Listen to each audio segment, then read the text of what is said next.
Buenos días a todos y todas. Bueno, gracias al vicepresidente de Planificación, Ricardo Menéndez, por la invitación y a la Escuela Venezolana de Planificación por permitirme estos 45 minutos hablando del bloqueo y contándole el trabajo que se está haciendo alrededor de todo este tema. Mi nombre es William Castillo, soy viceministro de Políticas Antibloqueo y gerente general del Observatorio Venezolano Antibloqueo. Vamos a abordar este tema en 4 líneas. El primero, ¿qué es el bloqueo? Ese debate jurídico-político. Vamos a exponer nuestra tesis sobre la naturaleza estratégica y geopolítica de la política de sanciones, valga la redundancia. Vamos a hablar en una segunda parte de las etapas del bloqueo. No es lo mismo hablar del bloqueo en 2014, en 2015 que en 2020, 2021, 2022. Y vamos a hablar también en una tercera etapa de los impactos del bloqueo, los terribles y nocivos impactos de la agresión más brutal que haya recibido nuestro país en toda su historia, para en una última cuarta parte desarrollar el tema de la resistencia del pueblo venezolano, la resistencia heroica y victoriosa del pueblo venezolano y de la revolución bolivariana frente al bloqueo. Por eso lo hemos llamado del bloqueo, de la resistencia a la recuperación, la gesta heroica del pueblo venezolano. Hemos denominado así esta ponencia. Entremos ya pues en materia. ¿Qué es el bloqueo? Sanciones, medidas coercitivas, hay todo un debate sobre este tema, a veces se mediatiza sin entrar en profundidad. Bueno, no son sanciones, son medidas coercitivas. La verdad es que es una política unilateral decidida por unos estados para agredir a otros estados. Así que no importa cómo se llamen, si los llaman sanciones, como lo dicen los países sancionadores, o como lo llaman los países afectados como medidas coercitivas unilaterales. En primer lugar, se trata de una política de guerra, de una política que se ha convertido en un instrumento fundamental de la política exterior de Estados Unidos. Es una política de Estado de carácter bipartidista y corporativa. Es un instrumento para el control hegemónico global, expresa una concepción guerrerista, está basada en las leyes de la guerra, pero lo más importante, ese es el rasgo distintivo, que se ejecuta a través de la economía. Recordemos aquí al teórico de la guerra, a von Clausewitz, ¿no? Que cuando decía que la guerra es la continuación de la política por otros medios, nosotros podríamos, parafraseando a Clausewitz, decir que la guerra económica, la agresión multiforme, las sanciones, es la continuación de la guerra por medios económicos, a través de medios económicos. Y esto es el concepto fundamental, es de carácter estratégico, por eso las sanciones no son levantadas, son aliviadas, de eso vamos a hablar más adelante, pero no son levantadas porque expresa la concepción de dominio, esa doctrina del destino manifiesto, que al final, a través de cualquier tipo de intervención, busca que Estados Unidos controle territorios y controle los recursos del mundo. Así que eso es el concepto fundamental que nosotros manejamos y es el concepto que está expresado de alguna manera en la ley constitucional antibloqueo.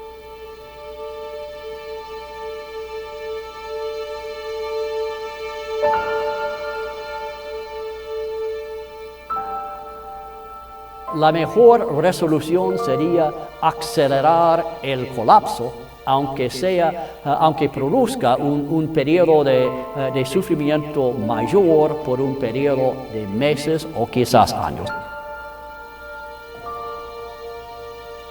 Más sanciones, más presión. Somos un país que estábamos bien y por hacer la lucha política contra un presidente que no se metía con nadie, sino que pensó en el pueblo, les dio roncha por ahí. Entonces quisieron hacerle el ataque donde más le dolía a él, que era su pueblo.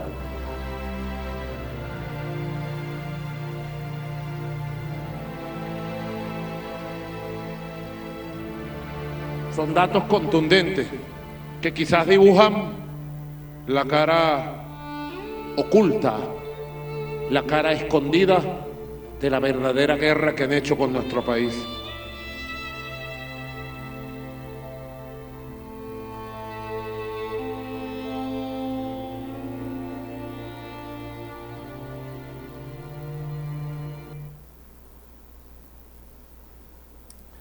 Nadie mejor que William Brownfield, el ex embajador de Estados Unidos en Venezuela, ha expresado con mayor claridad y descarado cinismo la política de Estados Unidos contra Venezuela. Hacer sufrir al pueblo venezolano para buscar un cambio de régimen, para lograr un objetivo político que es destruir, aniquilar la revolución bolivariana. Y esa concepción termina llegando a un extremo con Donald Trump, que expresó su famosa frase en agosto del 2019, que tenía abiertas todas las opciones sobre la mesa con Venezuela. Eso significa al final que la guerra también podía venir contra Venezuela y puede venir contra Venezuela. Al final es una política hegemónica, es una política imperial de control de recursos, porque también es una guerra económica para controlar recursos, biodiversidad, energía, petróleo, litio, los recursos fundamentales que necesita el imperio para sostener su hegemonía mundial, y por eso nosotros lo llamamos una guerra multiforme, porque usa todas las opciones, pero incluida la opción militar. Dicho esto, también hay que decir que las sanciones son una política criminal, una política ilegal. Las sanciones matan personas, hieren a las personas en su dignidad, en su integridad y en su derecho a la vida. Violan la Carta de Naciones Unidas porque son unilaterales, rompen el principio del multilateralismo. Solo la ONU puede imponer sanciones a través del Consejo de Seguridad, no hay que olvidar eso. Y tampoco son solo contra personas, hay que desmistificar toda esa narrativa romantizadora de las sanciones, que es contra camarillas, contra gobiernos corruptos, etc. Se expresan contra los estados, sus gobiernos y su población. Y una vez impuestas tienden a expandirse en todos los sectores, en la vida económica, en la vida social, en la vida cultural, en la intimidad incluso de las personas. Afectan a toda la economía, como lo vamos a demostrar, pero sobre todo causan dolor y sufrimiento a todos los ciudadanos y a todas las ciudadanas de un país. Es decir, es una política integral de dañar a toda la población de un Estado para controlar a ese Estado y para imponer los intereses de Estados Unidos. También se trata, y este es el mapa de sanciones que hemos construido en el Observatorio Venezolano Antibloqueo, también se trata de un problema global. 30 países del mundo tienen medidas coercitivas unilaterales, los cuales abarcan el 28% de la población mundial y el 72% del territorio. Salvo países como Rusia y China, que son países desarrollados, todos los demás son países africanos, países árabes, los países de la antigua Yugoslavia o países latinoamericanos como Cuba, Nicaragua y Venezuela, que tienen medidas coercitivas. Ahí se expresa claramente la intención de controlar esos países, controlar esos territorios, controlar esos recursos a través de la economía, a través de las sanciones. Por eso es un problema que no se puede obviar hoy en el mundo. Y si quien expresó mejor eso fue el teórico, vamos a ver aquí, Richard Nephew, que expresó que si se reduce intencionalmente la capacidad de un país a obtener divisas mediante las exportaciones, se generará, por supuesto, una presión sobre las importaciones de alimentos y medicinas. Este señor, que es el actual zar anticorrupción, entre comillas, de Estados Unidos, fue funcionario de Obama, diseñó el programa de sanciones contra Irán, participó en el programa contra Venezuela, ha expresado claramente en ese párrafo lo que se ha hecho con Venezuela: asfixiar su economía, asfixiar su capacidad de obtener divisas, su industria petrolera, para destruir el modelo social, la distribución de los recursos, afectar a la población y generar un cambio de régimen, una situación política.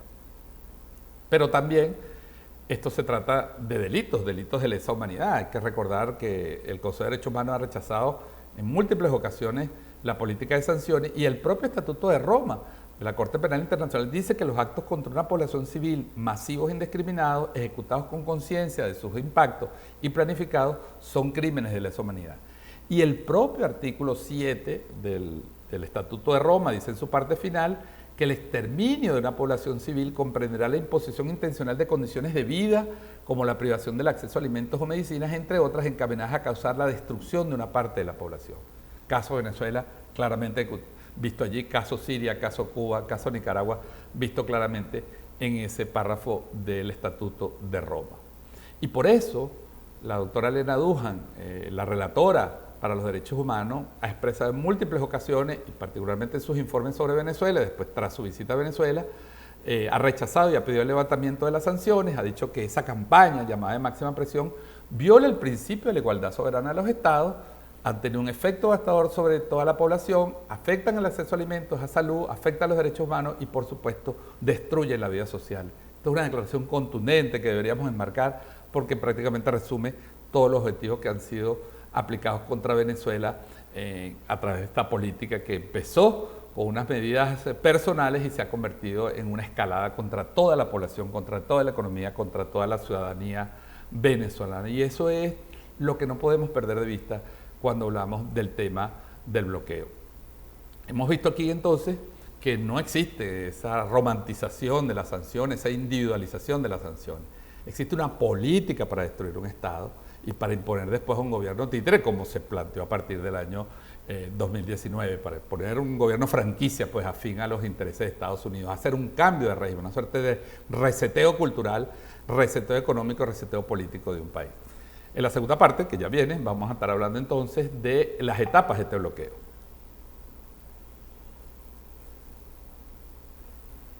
En esta segunda parte estaremos hablando entonces de las etapas del bloqueo. Es una nueva metodología que hemos desarrollado aquí en el Observatorio Venezolano Antibloqueo para tratar de entender y clasificar los distintos eventos que han ocurrido en los últimos 8 años. Nótese que es un periodo de tiempo relativamente corto, incluso para la vida de una persona. Podríamos decir que para la vida de una persona es importante, pero para la vida de un país es un periodo relativamente corto, pero en ese periodo de tiempo se ha producido una agresión que no tiene ningún referente, que no tiene antecedentes, incluso en las relaciones. Venezuela está cerca de cumplir 200 años de relaciones diplomáticas con Estados Unidos y nunca se había producido un hecho de esta naturaleza. Así que vamos a ver estas 3 etapas, ¿no? Cómo las clasificamos y cómo podemos entender lo que ha pasado a la luz de este esquema histórico conceptual. En primero, la etapa, decimos 2013-2016, la etapa de amenaza y coerción. Y aquí hay que entender un factor que es un factor fundamental para entender esta etapa de arranque, esta etapa de amenazas, esta etapa de presión creciente y de escalada sobre Venezuela. Y ese factor es el factor Hugo Chávez, sin duda alguna. La desaparición física en marzo de 2013 del comandante Chávez creó en la élite estadounidense, en la élite que gobierna Estados Unidos, en el Estado profundo, en las corporaciones y en sus operadores políticos internos, la lectura equivocada que con la muerte de Chávez la revolución bolivariana estaba prácticamente liquidada. Es decir, ellos siempre asociaron, en su miopía histórica, en su miopía situacional, en su miopía geopolítica, asociaron la revolución bolivariana a la presencia de una sola persona, de Hugo Chávez, con su carisma, con su liderazgo, pero subestimaron las profundas transformaciones culturales, políticas que se estaban produciendo en Venezuela a la luz de la nueva Constitución y de la Revolución Bolivariana.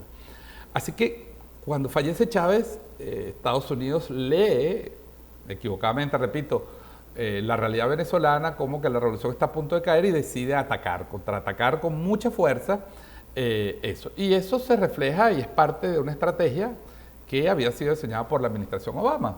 Hemos traído estas fotos para recordar este hecho, esta foto que es histórica ahora. Esta es la Cumbre de las Américas en Trinidad en el 2013, donde Chávez se consigue con Obama y le regala el libro de Eduardo Galeano, Las venas abiertas de América Latina, y ahí está de testigo Nicolás Maduro. Nicolás Maduro, que fue el heredero de Chávez y que tuvo que lidiar con la agresión de Obama y sus sucesores, y refleja esa política de rediseñar América Latina. Recuerden que Obama ya había derrocado a Mel Zelaya en Honduras en el 2009, había derrocado a Lugo en Paraguay en el 2010, termina derrocando en el 2016 a Dilma Rousseff, y en el camino, a través de procesos electorales, van imponiendo gobiernos de derecha, conservadores, muy protofascistas, en eso que se llamó la contrarrevolución conservadora, que lo que buscaba era destruir todos los procesos de integración y de avance de los pueblos a través del CELAC, Mercosur, UNASUR, el ALBA, Petrocaribe, que había sido construido colectivamente durante la primera década, lo que Rafael Correa llamó la década ganada. Es decir, se trataba de una involución política porque los países del patio trasero se habían salido del carril y habían decidido de enterrar el arca y avanzar en un camino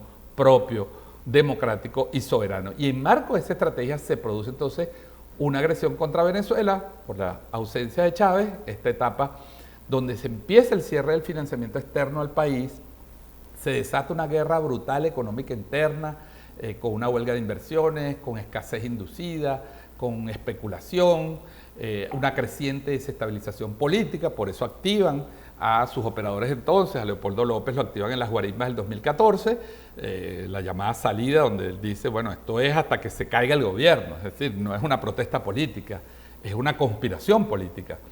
En 2015 se dicta el decreto Obama y se inicia la persecución financiera y las sanciones contra Venezuela. Esto es real, esto está demostrado, ya empiezan los cierres de cuentas en el 2015-2016, a raíz del decreto Obama empieza el fenómeno de sobrecumplimiento de las empresas y los bancos a no querer trabajar con Venezuela, los bancos empiezan a cerrar sus corresponsabilidades, 16 de las más importantes farmacéuticas que estaban en Venezuela cierran sus operaciones en 2016 generando ya un inicio de una crisis de una escasez de medicinas, de medicinas importadas y también de materia prima para producir medicamentos en Venezuela. Es decir, es la etapa de creciente coerción, de creciente amenaza sobre el Estado, sobre el gobierno, con solicitudes prácticamente de renuncia o de entrega del poder. De ahí se pasa a una segunda etapa, por supuesto la etapa más dura, la llamada máxima presión, decidida así por los propios gringos. Ahí tienen a Donald Trump haciendo la máxima presión y donde las sanciones se van a convertir en el elemento fundamental de la agresión contra el país. Las sanciones van a cobrar un peso fundamental, se extienden a toda la economía y aquí vemos en este resumen de nuestro sistema estadístico cómo han alcanzado hasta 928 medidas coercitivas unilaterales, o sea, sanciones directas o indirectas y otras medidas como medidas de castigo, punitivas, de persecución financiera, cierre de cuentas, bloqueo de transferencias, ataques diplomáticos como los que se produjeron en Estados Unidos, en Colombia, en Paraguay, en Costa Rica. Es decir, estos años que van del 17 al 20, que incluyen el autonombramiento de Juan Guaidó como presidente de Narnia, porque nunca fue presidente de Venezuela, confluyen en una etapa creciente de agresión, de asfixia. Asimismo, se lo expresó Mike Pompeo a las autoridades venezolanas que se reunieron con él en Nueva York, al canciller Jorge Arraza, entonces el propio Abraham habló de la política de asfixiar la economía venezolana. Y eso es lo que va sucediendo, y en el caso de la OFAC específico, porque hablábamos de las sanciones generales, bueno, la OFAC lleva a Venezuela a convertirse en un periodo de menos de 8 años en el 5º país del mundo con más personas sancionadas, el 6º país del mundo con más empresas y organismos públicos sancionados, el 4º país del mundo con más buques sancionados y el 2º país del mundo con más aeronaves sancionadas. Fíjense, y los ataques están centrados, por supuesto, en PDVSA, Conviasa, en los instrumentos que permiten el comercio exterior, la conexión con el mundo, el acceso a las divisas. Es una política diseñada y pensada estratégicamente para cerrar el comercio exterior de Venezuela, para impedirlo. Las empresas extranjeras que trabajan en Venezuela son sancionadas, empresas chinas, empresas europeas, empresas rusas, y empieza, por supuesto, una presión para comerciar con Venezuela. Y ahí están los países, incluso veíamos aquí, en la primera lámina, Estados Unidos, Canadá, Panamá, Suiza, la Unión Europea, el Reino Unido impone sanciones. Hemos conseguido ahora sanciones hasta de República Dominicana, sanciones también de Jamaica en su momento, que algunas de ellas fueron retiradas, pero que bajo la presión de Estados Unidos fueron tomando medidas contra la economía y contra el gobierno de Venezuela, buscando su aislamiento y el quiebre económico del país. Y aquí tienen los resultados en términos de sectores. El sector gobierno abarca 42% directamente del gobierno, 20% del sector petrolero, casi 20% del sector economía y finanzas, es decir, prácticamente un 80-90% de las medidas están contra el gobierno. Hay un 7,8% de las medidas directamente contra empresas privadas, pero se buscó afectar fundamentalmente la fuente de las divisas, la fuente de los recursos que Venezuela utiliza para su Estado social de derecho y de justicia. Y finalmente, la última etapa, vamos a referirla brevemente porque es la etapa que está en desarrollo, ¿verdad? El fin del interinato, el fracaso del interinato, la negociación energética, comercial, económica que hay, el diálogo político en marcha y la distensión diplomática.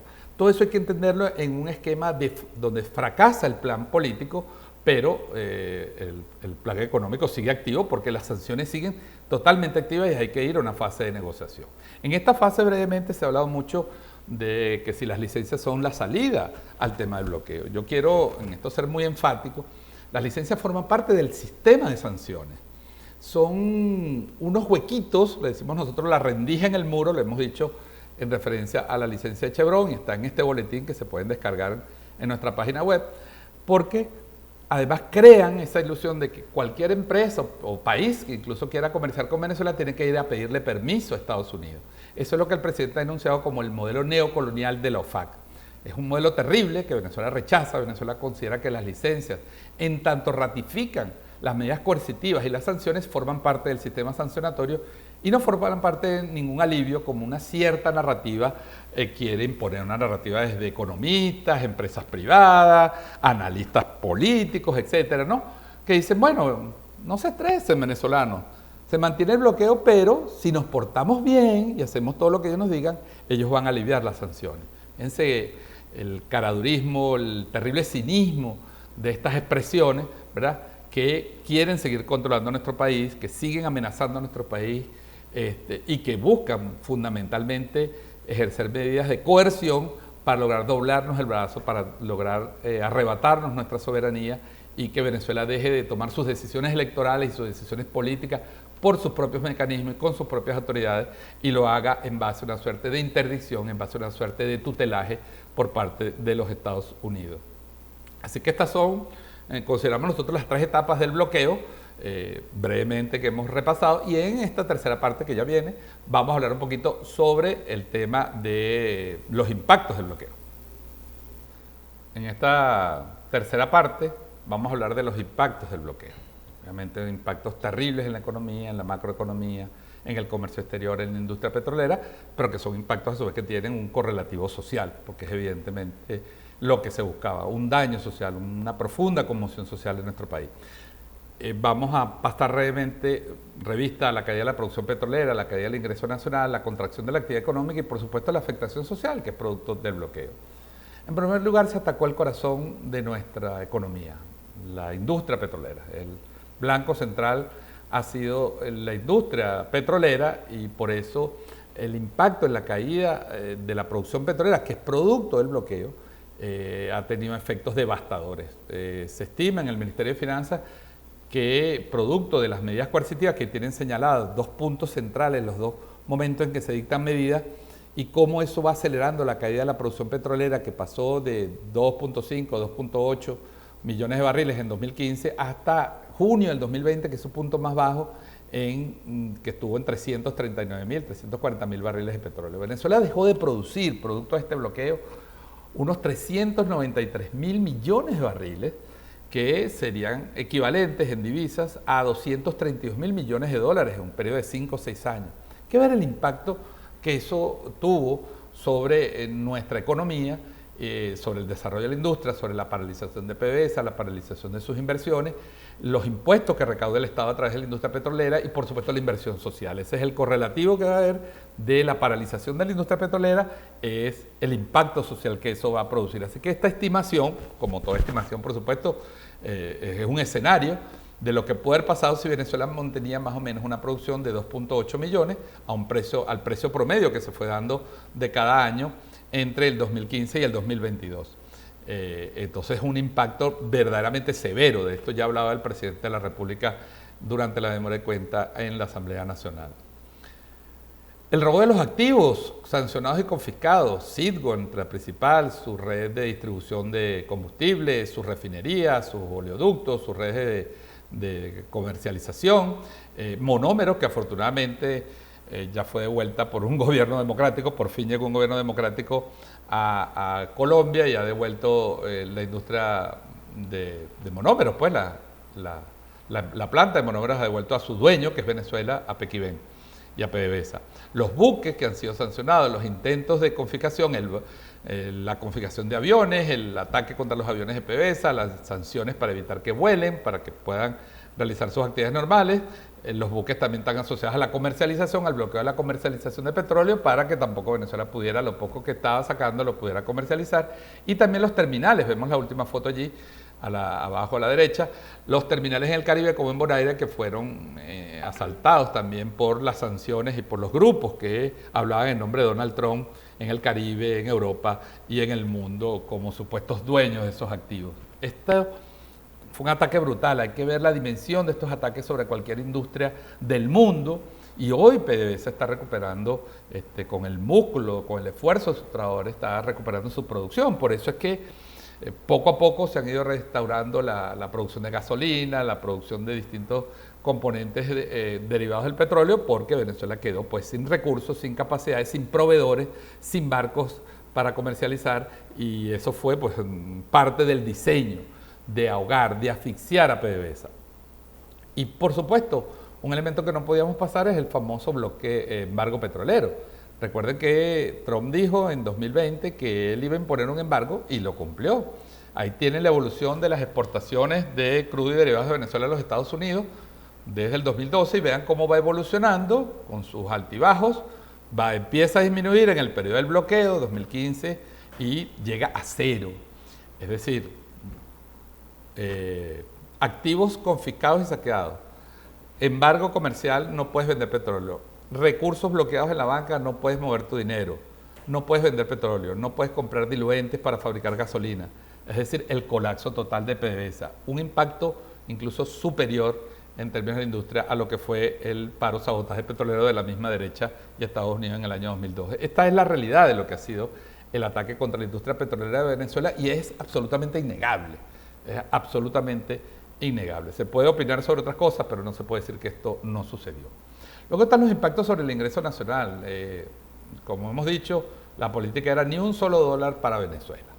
La asfixia de las finanzas públicas, el bloqueo de la deuda soberana para impedirnos vender, pero sí cobrarnos los intereses, el robo de 30.000 millones de dólares en el sistema financiero internacional, el congelamiento de 16.000 millones de dólares que están hoy en los organismos multilaterales, en el Fondo Monetario, en el BIF, en la CAF, el robo de 31 toneladas de oro monetario en el Banco de Inglaterra, la confiscación de SIGO y ya dijimos de todos los demás activos de Venezuela. Es decir, una política de asfixia completa que impedía a Venezuela un margen de maniobra económica para sostener su nivel de importaciones, sus importaciones de alimentos, de medicina, de insumos básicos. Y eso se expresó, por supuesto, en la caída brutal del ingreso en divisa. Aquí tenemos el famoso gráfico, tanta polémica produce, que ha presentado el presidente, la vicepresidenta, cómo caímos de un ingreso que estaba en promedio entre 40 y 44 mil millones, pero que en el año en que fallece el comandante Chávez, en 2013, fueron de 56 mil millones de dólares y cae en el año 2020 a 743. La derecha ha tratado de imponer una narrativa ahora de que esto no existió, de que estas cifras no son reales y que Venezuela realmente no recibió ese dinero, sino recibió mucho más. No explican cómo ni dónde está ese dinero, pero evidentemente hay una realidad, que es que el ingreso se contrajo de tal manera, en 99%, que inhibió la capacidad del Estado de desarrollar políticas. Es difícil a veces explicar esto, porque la gente dice, bueno, pero con una caída brutal, ¿qué Estado sobrevive? ¿Qué gobierno sobrevive? Y ese era el cálculo de Estados Unidos y de sus operadores en Venezuela, los partidos políticos, la famosa asamblea ilegítima del 2015, que todos sus sectores, todos sus diputados, todos sus líderes, algunos de los cuales hoy son diputados de la soberana Asamblea Nacional de Venezuela, apoyaron las sanciones, apoyaron los bloqueos y pidieron una intervención en Venezuela. Pero bueno, así es la historia, así es la realidad y así es la política. Esa caída brutal, por supuesto, también se expresó en las capturas de recursos internacionales. Nosotros estimamos que puede haber unos 7 mil millones de dólares líquidos congelados en bancos internacionales. Hay 5 mil millones de dólares de Venezuela retenidos por el Fondo Monetario, 2 mil millones en oro en Inglaterra, está la evaluación de Citgo, lo que va a pasar con Citgo. Es decir, podríamos estar hablando de una cantidad entre recursos líquidos y activos cercano a los 30 mil millones de dólares en estos momentos en Venezuela. Esto lo hemos nosotros documentado en una publicación que se llama Los números del bloqueo, y aquí quiero citar a la vicepresidenta ejecutiva cuando denunció también que entre Donald Trump, la banda, la organización criminal que dirigió Juan Guaidó y corporaciones estaban repartiéndose los activos de Venezuela. Disculpen, aquí tuve una llamadita, vamos a parar un momento y ya sigo. Bueno, volvemos aquí después de una interrupción de una llamada. Vamos a hablar también de este aspecto del ingreso, del ataque a la moneda. Para entender un poco lo que ha pasado con la moneda, vamos a traer esta cita de uno de los mayores banqueros, de la familia de banqueros más importantes de la historia, los Rothschild, dueños del Citigroup, dueños de JP Morgan, de bancos internacionales, una verdadera familia de depredadores financieros del mundo, cuando dijo, dadme el control de una moneda de un país y no me importará quién hace las leyes. Fíjate hasta qué nivel estos empresarios se creen dueños del mundo y de las riquezas. Bueno, la devastación monetaria, porque así hay que llamarla, el ataque a la moneda de Venezuela no tiene precedentes en nuestra historia. Empezó con este fenómeno que llamamos de la guerra económica interna, la fuga de capitales, la huelga de inversiones, y se concentró después en ataques especulativos contra el bolívar de una dimensión inenarrable. El dólar Cúcuta, el dólar Today, el dólar Petar, el dólar McDonald's, la extracción del efectivo, hay que recordar de los años 16, 17, 18, la extracción de efectivo para quitarle los medios de pago físicos a nuestro pueblo, a nuestra tercera edad, a nuestros ancianos, a nuestros padres, abuelos, La asfixia financiera internacional que ya habíamos referido con el bloqueo de las cuentas, el cierre de las cuentas, más de 40 bancos internacionales bloquearon recursos de Venezuela, la expulsión de Venezuela del sistema de mensajería interbancaria, del famoso SWIFT, para impedirnos hacer transferencias, comprar y pagar. No solo es que no podíamos pagar, tampoco podíamos comprar cuando conseguíamos fondos. Y la subida y todas las operaciones contra la deuda, la subida artificial del riesgo país, los fondos buitre, el deterioro, la campaña para deteriorar el valor de la deuda, en fin, un ataque que no tiene una dimensión que se pueda fácilmente explicar contra el Bolívar, contra la identidad monetaria del país. Y luego, detrás de eso, la narrativa sobre la dolarización, sobre los beneficios de la dolarización, sobre el hecho de que la dolarización nos va a salvar del bloqueo. Pero hay una construcción ahora que estos discursos van mutando, van virando de un aspecto a otro. Pero esto hay que tenerlo en cuenta. Y eso, por supuesto, afectó la inflación. Aquí tenemos el gráfico, es cierto, el punto más alto es el recrudecimiento del bloqueo. Enero del 2019, cuando la autojuramentación del presidente de Narnia, se produce 200% de inflación mensual.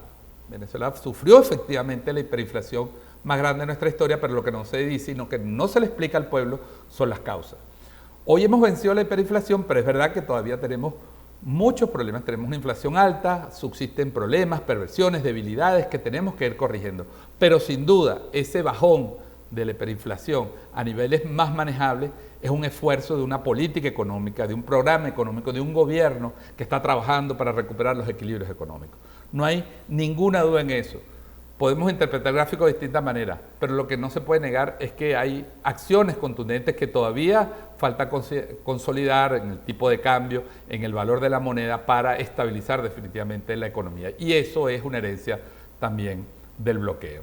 Y hay que decirlo, o sea, no hay otra manera de expresarlo. Es decir, cuando se instalan estas narrativas de la dolarización, que si la indexación, es decir, fantasías económicas, teorías fantasiosas, porque como decía un terapeuta que alguna vez vi en mi vida, decía, nadie puede dar lo que no tiene, nadie puede dar lo que no tiene. Venezuela necesita recuperar su capacidad económica, su capacidad de producción, de exportaciones, sus divisas, para poder controlar y tener el rol central que ha tenido históricamente y que va a volver a tener la economía, el rol de controlador, el rol de distribuidor de la riqueza del país. Mientras esa riqueza es producida privadamente, con fuentes privadas, el Estado se ve limitado. Así que es un largo debate, es un debate que vamos a tener muy intenso en los próximos meses, en los próximos 2 años, pero que hay que abordarlo con sinceridad, hay que abordarlo con sentido crítico, pero no se puede ocultar. Ha habido un ataque al Bolívar. La dolarización no es una opción para Venezuela, hay que recuperar el valor del Bolívar y en eso está trabajando el gobierno bolivariano.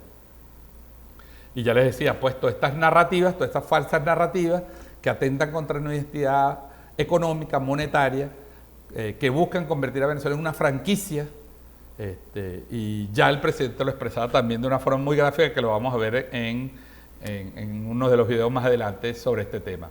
Pero es un factor y hay que tenerlo en cuenta. Y es derivada del bloqueo de las sanciones. Buscar hundir nuestra economía y sustituir nuestra moneda para imponernos un régimen de dependencia monetaria y económica del extranjero. Por último, la afectación social la voy a pasar muy rápido porque, bueno, evidentemente ha afectado la pobreza, los derechos alimentarios, la salud, la educación. Nosotros hemos producido publicaciones en el observatorio donde mostramos los impactos, por ejemplo, sobre la cobertura de vacunación en los años duros del bloqueo, producto del bloqueo de las transferencias de pagos de vacunas y de medicamentos que sufrió Venezuela y la caída en la producción de medicamentos internos. Estas curvas se ven hacia abajo en los años críticos, algunas de ellas están recuperándose, pero evidentemente expresan de forma dramática los impactos negativos del bloqueo sobre nuestro pueblo. Y por supuesto los alimentos, este gráfico lo muestro porque el presidente lo mostró, fíjense que como un logro muy positivo del 2022, hemos llegado a 7,7% de déficit nutricional, pero estábamos en 35 hace 4 años. A esos niveles por el bloqueo de los alimentos llegó el déficit nutricional, que es la cantidad de personas, el porcentaje de la población que no consume el mínimo de calorías al día. la oposición dice 60, 90, dice que todos los venezolanos, que el 90% estén en hambruna. Bueno, allá ellos y sus ONG y sus FAO y sus organismos multilaterales con sus manipulaciones. Estas son las cifras oficiales de quienes trabajan en los barrios, de quienes trabajan en las comunidades, de los quienes llevan los alimentos. Son las cifras que trabaja nuestro pueblo, de nuestras redes CLAP, de nuestras redes del sector alimentario. Y los CLAP, hablando de ellos, bueno, por supuesto, ahí tienen la cobertura de cuando fue sancionada los CLAP, Estados Unidos, 2018, 2019, la persecución que se generó contra Alex Sacker, empresario, y se convirtió en un enviado humanitario de Venezuela, enviado diplomático, y ha pagado con ya, bueno, van más de 1000 y tantos días de torturas, de prisiones, un doble secuestro, un lawfare absoluto, y la quiebra incluso de empresas, el caso de la empresa mexicana Libre a Bordo. Eso se resume en esa frase de la investigadora Clara Sánchez: la política era cambio de régimen o matar al pueblo de hambre, fue lo que se planteó Estados Unidos con el apoyo de la oposición venezolana. Así que estos han sido los impactos que se han visto en Venezuela. Nosotros tenemos que tener conciencia de esto. En la última parte de esto vamos a estar hablando sobre la resistencia, sobre el momento actual y sobre las perspectivas del futuro en este tema del bloqueo. Bueno, vamos a la última parte de esta presentación: la resistencia y recuperación, la resiliencia del pueblo venezolano frente al bloqueo, frente a los ataques, frente a las agresiones de todo tipo, ¿no? Hay 4 elementos que queremos destacar: el programa económico, las políticas antibloqueo, la resistencia popular y, por supuesto, los resultados de este proceso de lucha que, como dice el presidente Nicolás Maduro, ha sido con esfuerzo propio, ahorrando, haciendo rendir el dinero, buscando los caminos alternativos, las rutas financieras, las rutas logísticas, para incluso poder hacer llegar la gasolina, poder hacer llegar los alimentos a Venezuela. Ha sido un trabajo día a día que el gobierno venezolano ha tenido que desarrollar. Voy a tener que parar otra vez.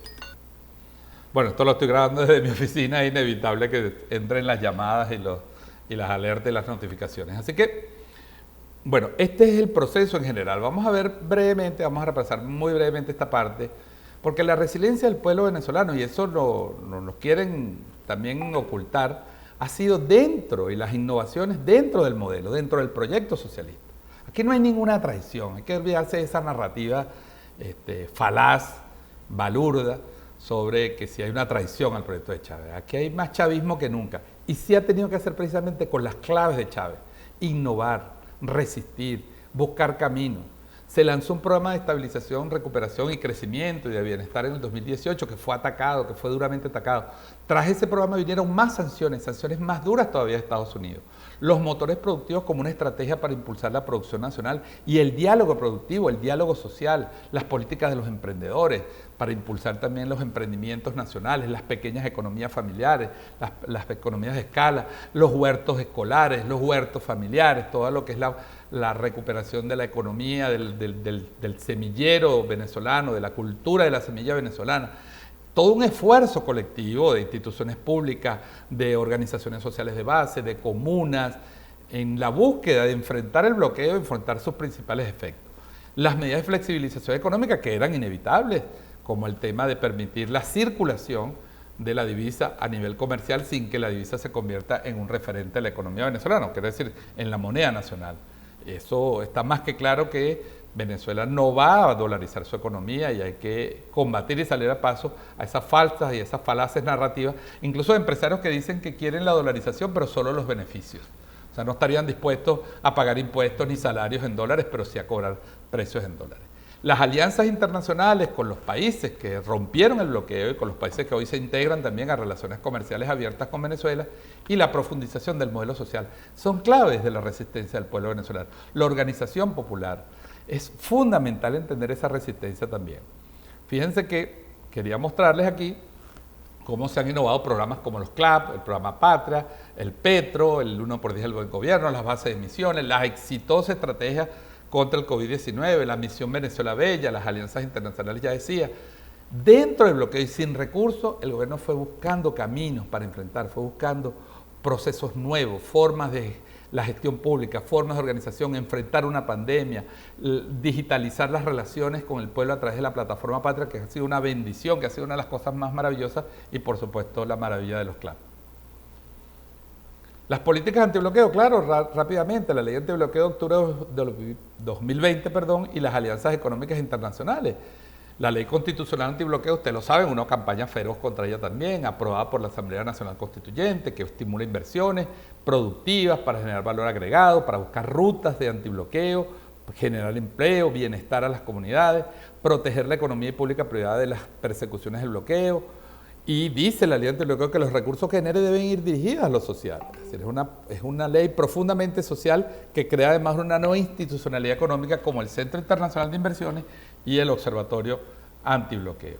Y por supuesto, ¿qué decir de la política en este nuevo mundo, en esta nueva estrategia pluripolar?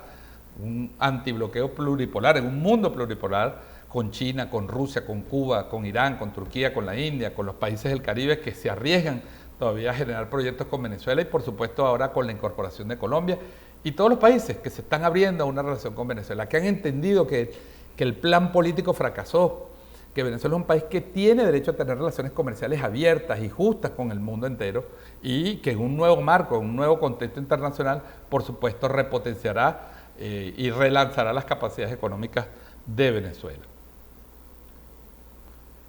Por supuesto la resistencia popular, esta imagen es conmovedora por el hecho de que qué gobierno, allá está el Fondo Miraflores, se puede presumir de que tanta gente vaya cerca de su gobierno para apoyarlo, para respaldarlo, para hacerlo sentir que estamos juntos en esta lucha. Yo creo que el pueblo, la labor invisibilizada del pueblo, que hay que reivindicarla. Nosotros hemos en el observatorio tratado de reivindicar la resistencia victoriosa e invisible del pueblo venezolano, reivindicando a Chávez y su proyecto comunal. La comuna debe ser el espacio donde vamos a parir el socialismo, lo decía Chávez. Y estas imágenes que corresponden a las investigaciones que estamos haciendo en el terreno, en las comunas de todo el país, en las fábricas recuperadas, hablando con las comuneras, con los comuneros, contándonos sus experiencias, la forma en que han innovado, la forma en que han enfrentado los problemas, incluso con la administración pública, los problemas que tienen para la gestión, pero ahí están haciendo allí una nueva economía, una economía de base, una economía social, una economía comunal, que es nuestro proyecto. Nosotros en el Observatorio Venezolano Antibloqueo hemos abierto una línea de investigación, ahí están algunas de las publicaciones que se las pueden descargar gratuitamente sobre este tema. Y los resultados que son innegables, yo les quiero mostrar dos videos del presidente de la República, ¿no? El crecimiento económico de 2021 y 2022, la estabilización económica progresiva que se está logrando y, por supuesto, el logro de mayor bienestar para el pueblo venezolano. Vamos a ver solo dos videos muy cortos de las intervenciones del presidente y 4 precisiones sobre su intervención de los resultados últimos de la lucha contra el bloqueo. El impacto que han tenido la creación de las brigadas comunitarias militares para salud y educación y el potencial gigantesco que tiene ante la guerra económica, ante las sanciones, sin un puto dólar en la mano, ir con el poder popular y con el poder militar junto al pueblo a recuperar las escuelas, los liceos, los centros de salud, con voluntad, con las manos, con creatividad, con mucho amor, con mucha vocación de servicio, ir a atender con las brigadas comunitarias militares la salud y la educación.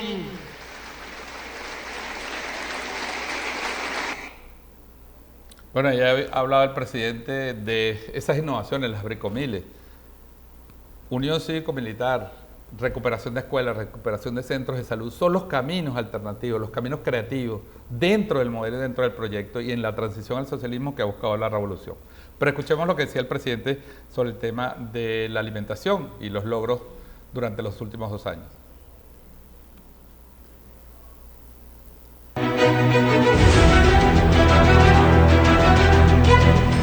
Se avanzó importante en todo el tema alimentario, de los CLAP que van a los hogares. El 94% de esos alimentos se producen hoy en Venezuela.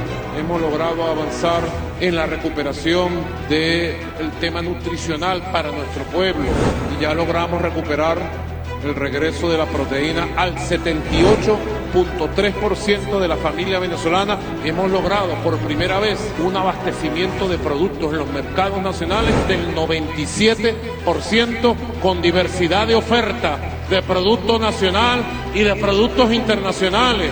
Paso a paso se va lejos.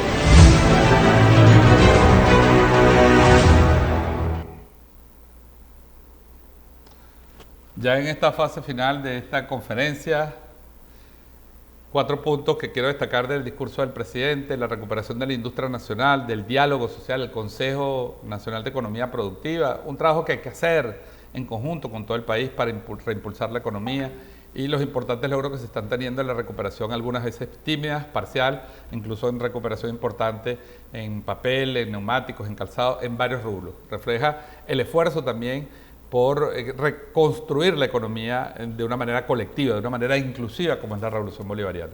Y por supuesto destacar el crecimiento importante de la producción agrícola, el tema de los CLAP, cómo se están alimentando de precisamente crecimiento de varios rubros muy importantes para la dieta del venezolano y para el desarrollo económico, incluso algunos sectores ya exportando, con posibilidades de exportar productos agrícolas desde Venezuela, pero siempre satisfaciendo en primer lugar la demanda nacional. Y 2 láminas que destacaba el presidente: la recuperación económica en la calidad de vida de las personas, la disminución del número de hogares en dependencia económica. Eso habla de actividad económica, de empleo, de que se van integrando más miembros de la familia a la producción económica y va disminuyendo esa capacidad. Hay que seguir atacando con las bases de emisiones a los pobres de los pobres, como decía Amartya Sen, a los excluidos de los excluidos, como decía Amartya Sen, para seguir curando las heridas de la guerra económica y del bloqueo.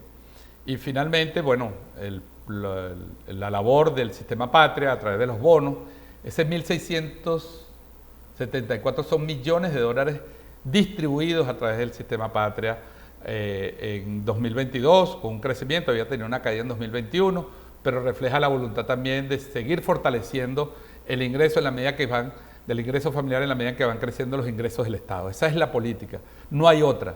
Aquí no hay una política antiobrera ni antisalario, hay una política de recuperación del salario que fue devastado por la guerra económica, pero nosotros cada vez que damos un bono, el gobierno, la revolución, tiene que darlo a los 5 o 6 millones de pensionados, tiene que darlo a el 1.2 millones de maestros activos, a los 4 millones de la administración pública, es decir, a todos y todas, porque ese es el sentido inclusivo de la Revolución Bolivariana y por eso el gran esfuerzo que se está haciendo y que se sigue haciendo para mejorar el salario y el ingreso de los trabajadores y trabajadoras. Para terminar, una reflexión final que me hago de esta presentación, agradeciendo a la Escuela Venezolana de Planificación. Yo diría que en 5 líneas hemos derrotado el plan de destrucción de la democracia bolivariana, de la destrucción de la democracia venezolana, hemos derrotado el cambio de régimen. El bloqueo sigue vigente y seguirá vigente. Tenemos que luchar contra eso y seguirlo venciendo con músculo propio. Los avances son significativos y deben consolidarse porque todavía hay muchos sectores frágiles y muchos impactos ocultos del bloqueo. Hay un nuevo y complejo entorno internacional al que hacerle frente y la unidad nacional es factor imprescindible. La unidad, como dijo Chávez en su último mensaje, de los revolucionarios, de los patriotas, que van mucho más de los revolucionarios, los que llevan, como decía Augusto Mijares, en el alma, en el corazón, en las vísceras, en la sangre, la patria. Así que esa es la reflexión final que yo digo y los dejo con el presidente de la República que tiene este último mensaje. Lo demás es una farsa montada como parte de una agresión política, económica, financiera, energética, diplomática, como parte de una amenaza para recolonizar a Venezuela, que nosotros supimos enfrentar, y puedo decir hoy en el 2023, nosotros supimos enfrentarla y supimos derrotarla.